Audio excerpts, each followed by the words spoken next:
Hi hello ನಮಸ್ಕಾರ, ನಾನು ನಿಮ್ಮ ಪ್ರೀತಿಯ ಸುಮಂತ್. ನೀವೇನಾದರೂ ಚಿಕನ್ ಕಬಾಬ್ ತಿನ್ಬೇಕಾ? ನಿಮ್ಮ ಹತ್ರ ಅಮೌಂಟ್ ತುಂಬ ಕಡಿಮೆ ಇದೆನಾ? ತಲೆನೇ ಕೆಡಿಸ್ಕೋಬೇಡಿ, ಇಲ್ಲಿ ಬನ್ನಿ ಗುರು. ನಿಮ್ಮ ಹತ್ರ ಕೇವಲ 500 ರೂಪಾಯಿ ಇದ್ದರೆ ಸಾಕು, 3 kg ಚಿಕನ್ ಕಬಾಬ್ನ ನಿಮ್ಮ ಮನೆಗೆ ತಗೊಂಡೋಗಿ ನಿಮ್ಮ ಫ್ಯಾಮಿಲಿ ಸಮೇತ ತಿನ್ಬೋದು. ನಾನಂತೂ ಟ್ರಾವೆಲ್ ಮಾಡ್ತಾ ಇಡೀ ಅರ್ಧ ಕರ್ನಾಟಕನೇ ಸುತ್ತಾ ಇರ್ತೀನಿ. ಎಲ್ಲೂ ಕೂಡ ಇಷ್ಟೊಂದು ಕಡಿಮೆ ಬೆಲೆಗೆ ಚಿಕನ್ ಕೊಟ್ಟಿರೋದು ನಾನು ಎಲ್ಲೂ ನೋಡೇ ಇಲ್ಲ. ಫಾರ್ ದ ಫಸ್ಟ್ ಟೈಮ್ ನೋಡ್ತಾ ಇರೋದು. ಇಲ್ಲಂತೂ ಜನಸಾಗರ ಯಾವತ್ತಿಗೂ ತುಂಬಿ ತುಳುಕ್ತಾ ಇರುತ್ತೆ. ಹಾಗೆ ಜನ ಇಲ್ಲಿ ತಿಂದಿದ್ದಕ್ಕಿಂತ ಪಾರ್ಸಲ್ ತಗೊಂಡೋಗಿ ಮನೇಲಿ ತಿಂದಿದ್ದೆ ಹೆಚ್ಚು.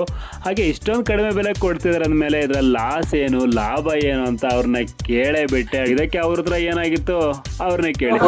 ಹಾಯ್ ಹೇಳಿ ಸರ್, ಹೇಗೆ ನಡೀತದೆ ವ್ಯಾಪಾರ? ಎಲ್ಲ ನಿಮ್ಮ ಆಶೀರ್ವಾದ. ಡೈಲಿ ಎಷ್ಟು ಕೆಜಿ ಹೋಗುತ್ತಾ? ಸುಮಾರು ಒಂದು 100-150 kg ಹೋಗುತ್ತಾ? ಆ್ಯಂಡ್ ತುಂಬ ಕಡಿಮೆ ರೇಟಿಗೆ ಕೊಡ್ತಾ ಇದ್ದಾರೆ. ಲಾಸ್ ಲಾಭ ಹೇಗೆ ನಿಮಗೆ?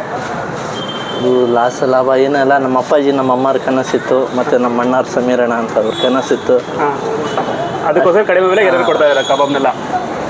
ಮತ್ತು ಜನ ತಿಂದು ಖುಷಿ ಪಟ್ಟರೆ ಇನ್ನೂ ನಮಗೆ ಖುಷಿ. ಜನ ತಿಂದು ಚೆನ್ನಾಗಿದ್ರೆ ನಾವು ಚೆನ್ನಾಗಿದ್ದ. ಅಲ್ಲ ಸರ್, ಒಳ್ಳೇದಾಗಲಿ, ಒಳ್ಳೆ ಕೆಲಸ ಮಾಡ್ತಾ ಇದ್ದೀರಾ. Thank you so much. ಇವರು ಮಾತು ಕೇಳಿ ಆದಮೇಲೆ ನಾನು ಕೂಡ ಒಂದು ಪ್ಲೇಟಿಗೆ ಕಬಾಬ್ ಹಾಕ್ಸ್ಕೊಂಡು ಟೇಸ್ಟ್ ಮಾಡಿದೆ. ಟೇಸ್ಟ್ ಮಾತ್ರ ನೆಕ್ಸ್ಟ್ ಲೆವೆಲಲ್ಲಿತ್ತು. ಆ್ಯಂಡ್ ಇದು ಪರ್ಫೆಕ್ಟ್ ಲೊಕೇಶನ್ ಎಲ್ಲಿ ಬರುತ್ತೆ ಅಂದರೆ ಹರಪನಹಳ್ಳಿ ಹಳೆ ಬಸ್ ಸ್ಟ್ಯಾಂಡ್ ಎದುರುಗಡೆ ಬರುತ್ತೆ.